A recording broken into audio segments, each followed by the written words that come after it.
오늘은 이제 38페이지 하겠습니다. 우리가 전 시간에 이제 37페이지, 이제 뭐 폴리스의 형성과 발전, 그 다음에 아테네와 스파르타, 뭐 그런 거 배웠는데, 뭐 크레타 문명, 뭐 이제 폴리스의 형성과 발전에서는 크레타 문명과 미케네 문명 등의 이러한 에게 문명이 발생했다. 자, 크레타 문명, 미케네 문명, 이러한 미케네 문명, 크레타 문명.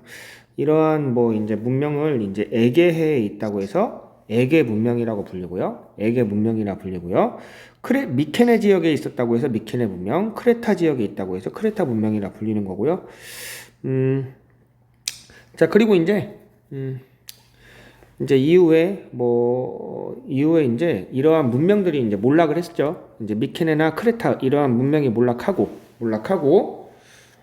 그리고 이제 뭐 이제 수많은 도시국가들이 생겼다. 수많은 도시국가들이 생겼고, 그리고 이러한 폴리스 도시국가들, 폴리스를 다른 말로 도시국가라고 불려요. 이러한 도시국가 폴리스들은 이제 같은 언어를 썼으며 여기 아래쪽이죠. 같은 언어를 썼고, 뭐 올림피아 제정 같은 걸 열어서 지금으로 치면 올림픽 같은 거죠. 이런 것들을 주기적으로 개최해가지고 서로가 이제 비록 경계선을 나눈 국가긴 하지만 그래도 유대감을 다졌다. 서로가 같은 민족이라는 그러한 유대감을 다졌다. 이제 뭐 그러한 내용이고요. 자, 그다음 이제 아테네와 스파르타. 이 아테네의 경우에는 이제 민주 정치가 발전했다고 했죠. 아테네의 경우에는 민주 정치가 담당을 했다. 하지만 처음부터 민주 정치였던 건 아니다. 처음에는 소수의 귀족이 이렇게 정치를 담당했다고 했죠. 그러다가 이제 소수의 귀족들이 정치를 담당할 수 있었던 거는 이 소수의 귀족들이 이제 군사적인 역할까지 했다고 했잖아요. 그 당시 군대는 뭐 국가에서 무기라든가 식량, 갑옷 그런 거를 대주는 형태가 아니라고 했잖아요.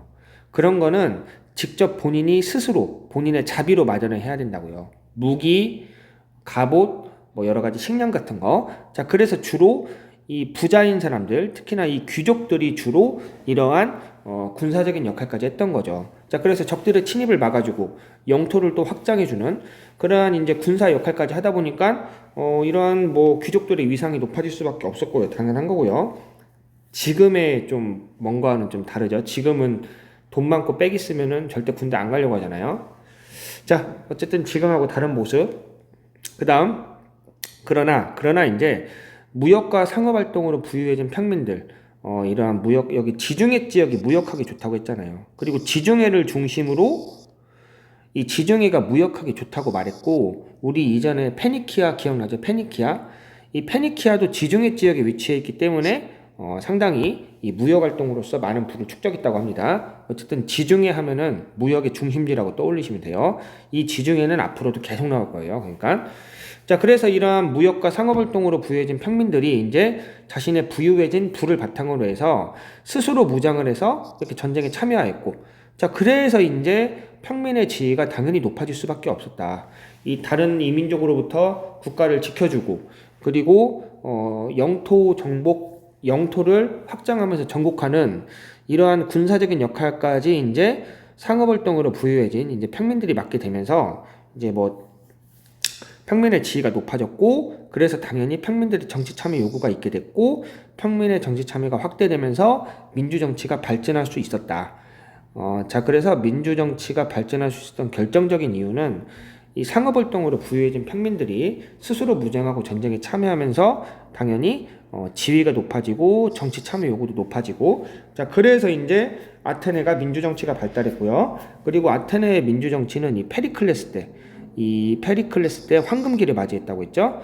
자, 그래서 페리클레스 때 황금기를 맞이하였는데 이때 이제 시민들의 회의, 이 아테네 시민들의 회의였던 미네가 실질적으로 법을 만들 수 있는 권한을 가졌다고 합니다. 입법권, 실질적으로 법을 만들 수 있는 권한을 가졌고, 당연히 이제 국가의 법을 미네에서 만들 수 있으니까 시민들이 모이는 미네에서 만들 수 있으니까 뭐 미네의 힘이 강했다는 거죠. 그리고 이 말인즉슨 미네의 힘이 강했다는 즉슨 시민들의 힘이 강했다는 거고요. 자, 그리고 이제 뭐 대부분의 관직과 배심원, 이거는 추첨. 그러니까 뭐 관직이라든가 그리고 법정에서 어떤 판결에 영향을 미치는 배심원 같은 거 이런 거는 시민들이 서로 돌아가면서 추첨으로 선출이 됐대요. 추첨으로. 자, 하지만 이 아테네의 민주정치는 겉으로 봤을 땐 좋아 보이지만 어떻게 보면은 소수를 위한 거죠. 소수를 위한 것. 왜냐? 여성은 시민권이 없어요. 시민권이 없으니까 이러한 민주정치 혜택을 못 받았겠죠. 아테네의 민주정치 혜택을 받으려면 시민이어야 돼요. 시민. 근데 여성은 시민권을 주지 않았고, 뭐 당연히 노예는 안 줬고, 그리고 외국인한테도 시민권을 주지 않았기 때문에 어떻게 보면 이거는 일부 남자들을 위한 뭐 이제 그러한 정치라고 볼 수 있겠죠. 겉으로는 민주정치라고 하지만, 자, 어찌됐든 간에 이러한 고대 시대에 이러한 민주정치가 있었다는 것은 상당히 주목할 만한 일이고요. 자, 반면에 스파르타는 이제 뭐 이제 소수의 시민이 다수의 이제 피지배층, 이 다수의 정복민들을 지배하기 위해서 강력한 군사 통치를 실시하였다. 그래서 소수의 시민이 다수의 지배층을 다스리기 위해서는 강한 무력을 가지고 다스리는 방식을 택했던 게 스파르타고요.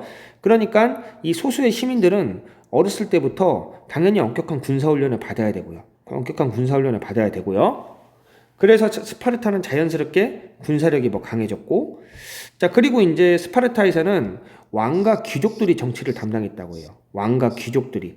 아테네의 경우에는 시민들이 민주정치를 했으나 스파르타의 경우에는 왕과 귀족들이 정치를 담당하였고, 이제 뭐 스파르타의 경우에도 왕과 귀족들이 정치를 담당하기는 했으나 어떠한 국가의 중요한 일은 이 시민들이 중심이 된 민회에서 결정을 하였다고 합니다. 자, 민회에서 어느 정도 결정을 하고 그 다음에 왕과 귀족들이 민회에서 결정한 내용을 시행을 하면서 다스리는 체제였어요. 아테네는 왕과 귀족들이 없었어요. 그 잘 기억해야 됩니다. 반면에 스파르타는 어쨌든 왕과 귀족들이 있었고 이 민회에서 결정한 사안에 대해서 상당히 적극적으로 잘 수용하면서 사실 스파르타의 경우에도 그 소수의 시민들이 중심이 된 국가죠. 소수의 시민들이 다수의 여러 사람을 지배했으니까요. 자, 그리고 이제 그 중심에는 소수의 시민들 중에서도 왕과 귀족들이 있었다는 거고요. 자, 어쨌든 뭐 이러한 내용 잘 보고요. 자, 그래서 이제 그리스하고 아테네 봅시다. 그러니까 그리스는 이제 봐야 되는 게 어쨌든 그리스는 시민들이 뭔가 민주적으로 운영하는 시스템이고, 근데 어쨌든 사실 이제 아테네 이제 근데 아테네 이제 시민들이 민주적으로 정치를 이끌고 가는 거예요. 아테네는 왕이 없다고요. 왕이나 귀족들이 없다고요. 시민들이 정치를 이끌고 가는데, 근데 이제 문제는 이 시민들이 소수라는 거죠. 소수의 어떻게 보면 남성들이라는 거죠. 뭐 스파르타도 거의 비슷해요. 뭐 소수의 어쨌든 시민들, 특히나 이제 남성들, 여기도 소수의 시민, 남성들 위주의 정치인데, 근데 좀 아테네하고 다른 점은 왕과 귀족들이 존재했다는 거죠. 어쨌든 왕과 귀족들이 존재했다는 거요. 자, 그리고 이제 하여튼 뭐 그런 차이가 있다는 거예요. 그런 차이가 뭐 거의 비슷하긴 한데 스파르타는 그래도 왕과 귀족들이 있었다는 거. 그래서 왕과 귀족들을 중심으로 한 정치였고, 그리고 이제 뭐 민회에서 뭐 국가의 중재사를 어느 정도 결정을 하면서 또 민회라는 것도 어느 정도 역할을 했다는 거예요. 그래서 왕, 귀족, 민회 이런 것이 바로 스파르타고, 시민과 민회. 뭐 어차피 민회가 시민들의 뭐 회의니까요. 시민, 민회. 그게 아테네. 스파르타는 왕, 귀족, 민회. 그리고 뭔가 군사적, 전투적인 느낌이 강한 게 스파르타. 뭔가 이제 무역을 통해서 부유한 느낌? 그거는 아테네. 우리가 뭐 그런 식으로 기억하면 될 것 같아요. 자, 나머지 이렇게 뭐 잘 보면 되고요. 자, 그 다음에 이제 봅시다. 그리스 세계의 번영과 쇠퇴. 자, 그러면 이제 내용을 읽어보면서 볼게요. 자, 먼저 이 그리스와 페르시아가 이제 전쟁을 하게 돼요. 그리스하고 페르시아가 전쟁을 하게 되는데, 자, 한번 그 내용에 대해서 한번 볼까요? 자, 서아시아 지역을 통일한 페르시아가 기원전 5세기에 세 차례에 걸쳐 그리스를 침입하여 그리스 페르시아 전쟁이 일어났다. 자, 그래서 그리스의 여러 폴리스들은 힘을 합쳐 마라톤 전투, 살라미스 해전 등에서 페르시아의 침략을 물리쳤다. 뭐 이러한 내용인데, 자, 그러면은 이 서아시아 지역, 이 서아시아 지역의 주인이었던 페르시아가 말이 이제 서아시아 지역의 주인이라고 하면은 뭔가 이렇게 좀 잘 여러분들이 실감이 안 나는데 거의 중국 대륙만한 크기를 차지했던 게 바로 페르시아예요. 페르시아. 거의 중국 대륙만한 크기를 차지했던 게 페르시아고 그러면 국력이 엄청 났겠죠.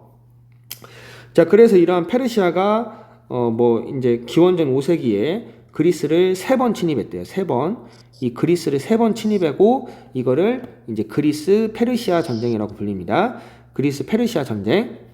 자, 근데 이제 뭐 페르시아가 침입했으니까 이제 뭐 아테네, 스파르타 이러한 폴리스들이 서로 연합군을 만들어요. 연합군을 만들어 가지고 마라톤 전투. 육지에서는 마라톤 전투. 그다음에 이 해안에서, 이 바다에서는 살라미스 해전, 이러한 데에서 페르시아 침략을 크게 물리쳤다고 합니다. 자, 그래서 이 마라톤 전투와 그 다음에 살라미스 해전, 이거 잘 기억을 해야 돼요. 이것도 영화 300, 이제 뭐 300이라는 영화 있는데 아마 이제 19세 미만일 거니까 뭐 여러분들이 이제 그 연령이 되면 한번 나중에 보는 것도 괜찮을 것 같아요. 이 살라미스 해전도 그 영화 300 이후에 후속작이 있는데 그게 바로 이 살라미스 해전을 다룬 거고요. 자, 이제 기원전 490년에 그리스의 마라톤에서 밀티아네스의 아테네군이 여기 나와 있죠. 페르시아 군대를 크게 물리친 거다. 자, 그래서 이제 이때 이제 왜 마라톤 전투라고 하냐면 어쨌든 이제 당연히 어떻게 보면은 이 그리스 연합군이 질 줄 알았는데 어찌됐든 간에 결론은 승리를 했어요. 자, 그래서 그 승리의 소식을 알리고자 병사가 42km 되는 거리를 쉬지 않고 달려서 알리고, 이제 그러한 거리를 쉬지 않고 이렇게 달렸으니까 몸이 당연히 무리가 했겠죠. 자, 그래서 그 무리한 병사는 그때 죽고 이 전투를 힘겹게 마치고 그걸 40몇 킬로를 수십 킬로를 뛰어가서 이거를 전달했단 말이에요. 예. 그 전투를 끝난 것도 힘든데 수십 킬로를 달려가면 얼마나 힘들겠어요. 그러니까. 자, 그래서 이제 그 병사는 이제 너무 지쳐가지고 어쨌든 전쟁에서 이긴 소식을 알리고 죽었고, 자, 그래서 이러한 거를 기려가지고 이러한 이제 전투 승리를 기려가지고 이제 마라톤이라는 그런 이제 장거리 달리기가 생기게 됐고요. 자, 그래서 마라톤 전투, 살라미스 해전, 이 살라미스 해전, 살라미스 해전도 테미스토클레스라는 사람이 이 살라미스라는 곳에서 이 페르시아의 해군을 격파한 이제 전투인데요. 자, 어찌됐든 간에 이제 그리스 페르시아 전쟁에서 가장 중요한 전투, 이 마라톤 전투하고 이 살라미스 해전은 여러분들이 좀 기억을 해주셔야 돼요. 자, 그래서 이제 이런 문제가 나올 거예요. 자, 그리스와 페르시아의 전쟁에서 페르시아 침략을 물리친 전투는, 자, 그래서 이제 뭐 기역, 니은, 디귿, 리을, 뭐 기역 마라톤 전투, 니은 살라미스 해전, 뭐 이렇게 디귿, 땡땡 전투 막 그렇게 나오겠죠. 자, 그러면은 이제 마라톤 살라미스 해전을 선택하면 되겠죠. 뭐 그런 식으로 문제가 나올 수 있으니까 여러분들이 그리스 페르시아 전쟁에서 이 그리스가 이긴 전투, 마라톤 살라미스 해전, 그런 거 잘 기억합시다. 그리고 그리스인들은 페르시아 침입에 대비하기 위하여, 자, 어쨌든 전투에서 승리는 했으나 이 그리스인들이 페르시아 침입에 대비하기 위하여 아테네를 중심으로 델루스 동맹을 맺었다고 합니다. 즉 아테네, 어떠한 이러한 마라톤 전투와 살라미스 해전을 이끌었던 그 아테네라는 폴리스를 중심으로, 아테네라는 도시국가를 중심으로, 즉 아테네를 대장으로 삼아서 델루스 동맹을 맺었대요. 자, 아테네를 어떠한 대장으로 해가지고 델루스 동맹이라는 거를 맺었다고 합니다. 델루스 동맹. 자, 그래서 이제 델루스 동맹의 대표였던 아테네, 이 델루스 동맹이었던 대표였던 아테네는 이 델루스 동맹의 회장, 즉 짱이었던 아테네는 이 지중해 무역을 독점하고 직접 민주 정치를 발전시키는 등 전성기를 누렸다고 해요. 자, 그리고 이제 아테네가 중심이 돼가지고 어쨌든 이 델루스 동맹이라는 것을 만들어서 페르시아 침입에 대비를 했대요. 그래서 이 델루스 섬에다가 아테네가 금고를 만들어서, 이거 똑같은 빨간색이니까 헷갈리네요. 자, 여기 델루스 섬에다가 이제 아테네가 금고를 만들어서 이 동맹국들로부터 이러한 이제 동맹국들로부터 여러 가지 세금을 거뒀대요. 이 페르시아의 침입을 막기 위해서 이제 군대를 양성하고 뭐 이렇게 뭐 방어선을 만들고 그러려면 돈이 필요하잖아요. 그래서 이 델로스 섬에다가 이 금고를 마련해서 이 델로스 동맹의 회원국들로부터 돈을 걷어가지고 여기다 모아놨대요. 자, 그리고 이제 이 돈을 바탕으로 이 돈을 뭐 이제 페르시아 침입을 막는 데도 써야 되는데 아테네가 좀 사적으로 썼나 봐요. 그러니까. 자, 그래서 이제 뭐 그리고 아테네가 이제 지중해 무역을 이제 독점하기도 했고 어쨌든 이 마라톤 전투와 살라미스 해전에서 이길 수 있었던 거는 어쨌든 아테네가 전쟁을 잘 이끌었기 때문에 다른 도시 국가들을 잘 이끌었기 때문에 아테네가 다른 도시 국가들을 잘 이끌었기 때문에 자, 그래서 이제 아테네가 여러 가지 이제 그리스 도시 국가들의 중심이 될 수밖에 없었겠죠. 폴리스들의 중심이 될 수밖에 없었고요. 자, 그래서 이제 지중해 무역을 독점하고 이제 뭐 무역을 하는데도 거침없는 거예요. 그러니까 감히 우리 아테네의 길을 막어? 막 이런 식으로 하면서 어쨌든 이 무역에서도 아테네가 우위를 독점하였고 자, 그리고 이제 직접 민주 정치를 더욱더 발전을 시켰습니다. 직접 민주 정치를 더욱더 발전시켰다고 합니다. 직접 민주 정치라는 거는 정치에 모든 시민들이 직접 참여하는 거죠. 우리가 지금은 간접 민주 정치잖아요. 간접 민주 정치. 직접이 아니라 간접. 그래서 우리가 투표를 해가지고 우리의 대표를 뽑는 거잖아요. 만약에 직접 민주 정치였으면 우리 한 명 한 명이 정치에 참여해가지고 뭐 이런 거 있죠. 이게 직접 민주 정치의 핵심이죠. 여러 가지 뭐 관직, 뭐 법무부 장관, 법무부 차관, 뭐 이런 거를 추첨으로 돌아가면서 하는 거예요. 추첨으로 돌아가면서 이런 거. 자, 그래서 이런 식으로 정치에 직접 참여하는 직접 민주 정치를 발전시키는 데는 전성기를 누렸다. 자, 아테네가 세력을 확장하면서 이제 주변의 폴리스들을 이제 좀 압박을 하기 시작해요. 이 주변의 폴리스들한테 한마디로 거들먹거리는 거죠. 거들먹거리는 거. 너희가 살 수 있었던 거는 우리 아테네 때문이다. 이런 식으로 하면서. 자, 그래서 이제 이런 식으로 폴리스를 압박하니까 스파르타를 중심으로 한 또 펠로소스 동맹이 형성이 되면서 이러한 아테네를 중심으로 한 델로스 동맹에 큰 불만을 품게 됩니다. 자, 그래서 아테네를 중심으로 한 델로스 동맹 그리고 스파르타를 중심으로 한 이 펠로폰네소스 동맹 간에 이제 전쟁이 생기게 돼요. 그래서 이거를 펠로폰네소스 전쟁이라고 해요. 자, 그래서 이 그리스의 주역이던 아테네와 스파르타가 서로의 동맹국들을 이끌고 전쟁했던 게 바로 펠로폰네소스 전쟁이고 이 전쟁에서는 결국에는 스파르타가 승리했어요. 자, 그래서 스파르타를 중심으로 한 펠로폰네소스 동맹이 승리했으나 이 스파르타도 어쨌든 뭐 이런 식으로 뭐 어렸을 때부터 엄격한 군사훈련을 시키고 모든 시민들의 뭐 특공대, 뭐 특전사화 뭐 그러기는 했지만 사실 아테네의 전투력도 만만치가 않았거든요. 비록 승리는 했지만 이거는 만신창이에 가까운 승리였어요. 이렇게 뭐 링에서 싸운 걸로 치면은 일단 아테네라는 사람은 병원에 실려갔고 이 펠로폰네소스라는 사람이 링에서 이기기는 했지만 이 펠로폰네소스라는 사람은 거의 걷지도 못하고 몸을 못 쓸 정도로 거의 병신이 된 상태죠. 한마디로 말하면. 자, 어찌 됐든 간에 승리는 했으나 이미 만신창이가 된 상태였다. 이미 만신창이가 된 상태였고, 자, 이로 인해서 그리스의 폴리스들은 쇠퇴하였다. 어쨌든 좀 이제 펠로폰네소스 동맹이 상처뿐인 승리였고, 그리고 그리스 페르시아 전쟁, 또 펠로폰네소스 전쟁, 이러한 전쟁이 계속적으로 지속이 되니까, 오랫동안 계속 지속이 되니까, 당연히 전쟁만 하니까 전쟁을 하다 보면 농사도 못 짓고 상업이나 무역 활동도 하기에 좀 애매하고, 자, 그래가지고 폴리스들의 번성이 끝나게 되는 거예요. 자, 그래서 결국에 그리스는 이 북방에서 성장하고 있었던 이 마케도니아에 의해서 정복되게 됩니다. 이 마케도니아가 힘을 키워서 전진을 해가지고 여기를 싹 정복하고 이 마케도니아의 군주가 이제 알렉산더 대왕인데, 이제 알렉산더 대왕이 이제 그리스를 이제 다 먹은 다음에 이후에는 이렇게 페르시아까지 진출을 하게 되는 거죠. 자, 그러면은 자, 한번 볼까요? 아래 한번 봅시다. 아테네 민주 정치의 특징은 무엇일까요? 여기 이제 주목해서 봐야 돼요. 여기 내용 비슷하게 해가지고 이제 선생님이 수행 평가를 낼 수 있습니다. 한번 볼까요?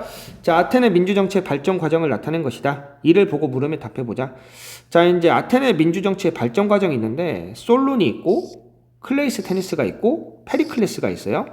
자, 여기 페리클레스 나왔죠? 아까 페리클레스 때 이제 대부분의 관직과 배심원은 추첨으로 돌아가면서 모든 시민들이 관직과 배심원을 겸할 수 있게, 이게 바로 페리클레스의 업적인데, 자, 일단 솔론 봅시다. 솔론은 민주정치가 이런 식으로 이렇게 따닥 발전하는 과정이에요. 먼저 솔론, 재산 정도에 따라 일부 평민이 정치에 참여할 수 있다. 재산 정도에 따라.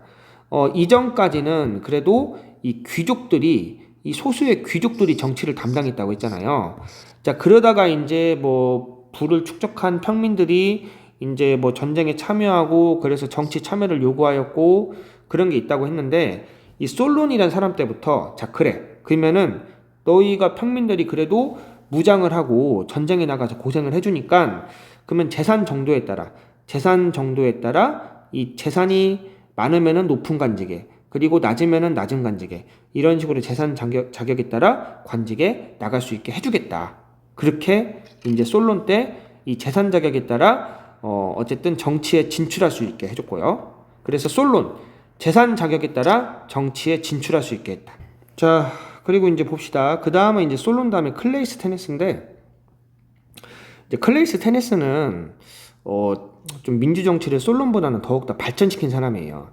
자, 그래서 이 정치 참여를 하는데 이 재산 기준을 없앴대요. 이 솔론이란 사람이 재산 정도에 따라 정치에 참여할 수 있게 했잖아요. 근데 클레이스테네스는 아예 이걸 없애버렸어요. 정치 참여 자격에서 재산 기준을 없애버리고, 그 다음에 독재자의 출연을 받는 도편 추방제가 실시됐다. 이 도편은 도자기의 파편이에요. 이 도자기의 파편에다가 이 독재자가 될 만한 사람이 있으면 이름을 쓰는 거예요. 자, 그래서 이름을 썼는데, 뭐 예를 들면 송중강이라고 이름을 썼다. 그러면 저는 10년 동안 대한민국 밖에서 추방당해 있어야 돼요. 이게 바로 도편 추방제라는 거예요. 도자기 파편에다가 투표를 하는 거예요. 파편에다 이름 적어서. 자, 그 다음 이제 페리클레스는 모든 이제 성인 남자 시민, 여성, 노예, 외국인을 제외한, 여기 배웠잖아요. 여성, 노예, 외국인은 정치에 참여할 수 없다고. 이거 제외한 성인 남자 시민이 이제 민회에서 직접 국가의 중대사를 결정하고 모든 시민들이 추첨을 통해서 관직이라던가 배심원에 참여할 수 있게 했던 게 바로 페리클레스죠. 페리클레스.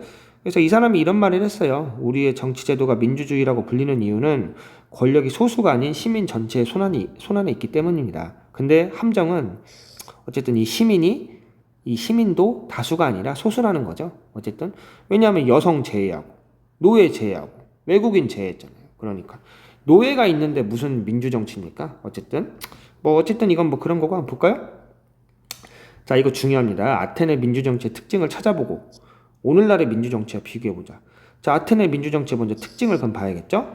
성인 남성만이 직접 정치에 참여하는 형태. 자, 근데 오늘날의 민주정치는 누구나 일정한 나이가 되면 선거를 통해 대표를 선출하여 우리의 대표를 선출해서 간접적으로 정치에 참여하는 방식. 그리고 이거는 여러분들이 한번 써보세요. 이거는 한번 뭐 이런 거 한번 읽어보고, 이건 여러분들의 생각을 쓰는 거니까요. 자, 그러면 오늘 수업은 여기까지 하겠습니다.